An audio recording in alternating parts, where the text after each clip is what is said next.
Today we're going to read Chapter 7 and 8 of What Was Ellis Island. Chapter 7, Back from Ruins. After 1954, Ellis Island became a ghost town. Buildings once grand and stately fell into decay. Weeds and vines overgrew the walls, windows cracked, plaster walls crumbled inside, rain and floods rotted the floors. Thieves snuck onto the deserted island, stealing everything from doorknobs to dishes. Ellis Island was a wreck. Then, in 1965, President Lyndon Johnson declared Ellis Island a historic site. For nearly 3 decades, Ellis Island was a symbol of freedom for millions, he said. Johnson put the National Park Service in charge of the site. The Park Service set about clearing away the junk on the island. 40,000 tons of garbage were removed. Repairs were made on the main building so it was safe for visitors. In 1976, Ellis Island was opened again to the public for 1-hour tours, but the island still looked shabby. New York Times writer Sidney H. Scanberg reported on the slow rot of the main building. Windows are out, and in one room, moss and small trees are growing, and pigeons have settled in. Bob Hope, 1903 to 2003. Bob Hope, comedian and actor, kept Americans laughing for the most of the 20th century. In 1903, he was born Leslie Towns Hope in England. When he was 4, his family left England in search of the American dream. They came through Ellis Island, where today the Bob Hope Memorial Library stands in his honor. The Hopes settled in Ohio. Bob had successful careers as a stand-up comic, theater actor, and Hollywood movie star. In all his roles, he played the funny guy. Starting with World War II, he entered millions of U.S. troops, bringing humor to war zones all over the world. Irving Berlin, 1888 to 1989. Irving Berlin was one of the most popular songwriters of the 20th century. Besides writing hits like God Bless America and White Christmas, he also wrote many musicals. He was born Israel Belin in 1888 in Russia.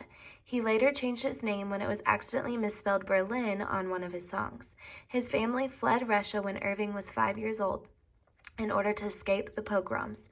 After coming through Ellis Island, the family settled in New York City. As a teenager, Irving worked as a street singer and singing waiter, and at 19, he published his first song. Irving died at age 101 after writing more than 1,500 songs. In 1982, the future of Ellis Island looked more promising. President Ronald Reagan set up a special group to find ways to restore the island and turn it into a museum. The cost of restoring Ellis Island was going to cost millions, but the government wouldn't be paying for any of it. The overhaul was going to be funded entirely by donations from the American people. A well-known successful businessman named Lee Iacocca was put in charge. Iacocca cared deeply about the project. His own parents had come from Italy through Ellis Island. Iacocca raised over $150 million donated by more than 20 million Americans. The restoration started in 1984. It was a huge challenge. Bringing the main building back to its former glory would become the biggest historic restoration job ever done on a building in the United States. Drying out the building came first. It was so damp inside that 2 giant heaters had to run nonstop for 2 years before it dried out. New copper for the 4 domes replaced the copper stolen by the thieves. Amazingly, the prized tile ceiling of the Great Hall needed little repair. The ceiling had been installed in 1917 with over 28,000 tiles.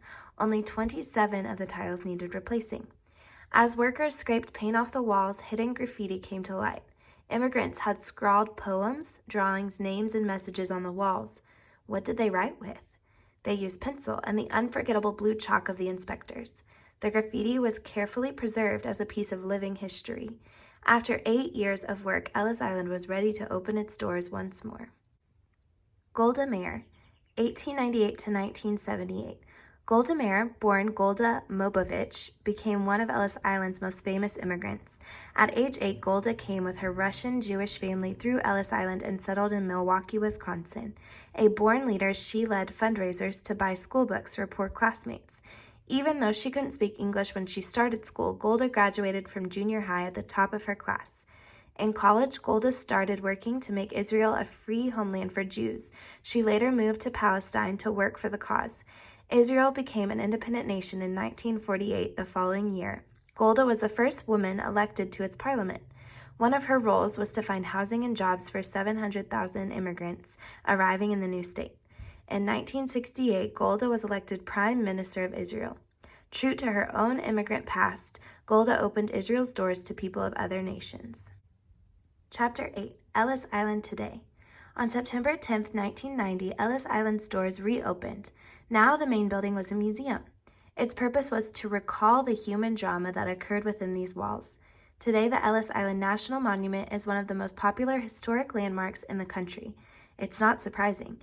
The 2 million people who visit each year arrive by ferry just as the immigrants did. Then they follow the immigrants' footsteps into the baggage room of the main building. It looks the way it did in the 1910s. Trunks, suitcases, cloth bags, all piled up about, tagged with numbers from the shift's manifests. Visitors then climb the stairway where the doctors once carefully watched immigrants for signs of bad health. Upstairs, they enter the giant space of the Great Hall. The voices of immigrants can be heard over loudspeakers, speaking about their experiences. In smaller rooms, visitors see where detainees ate, slept, and waited.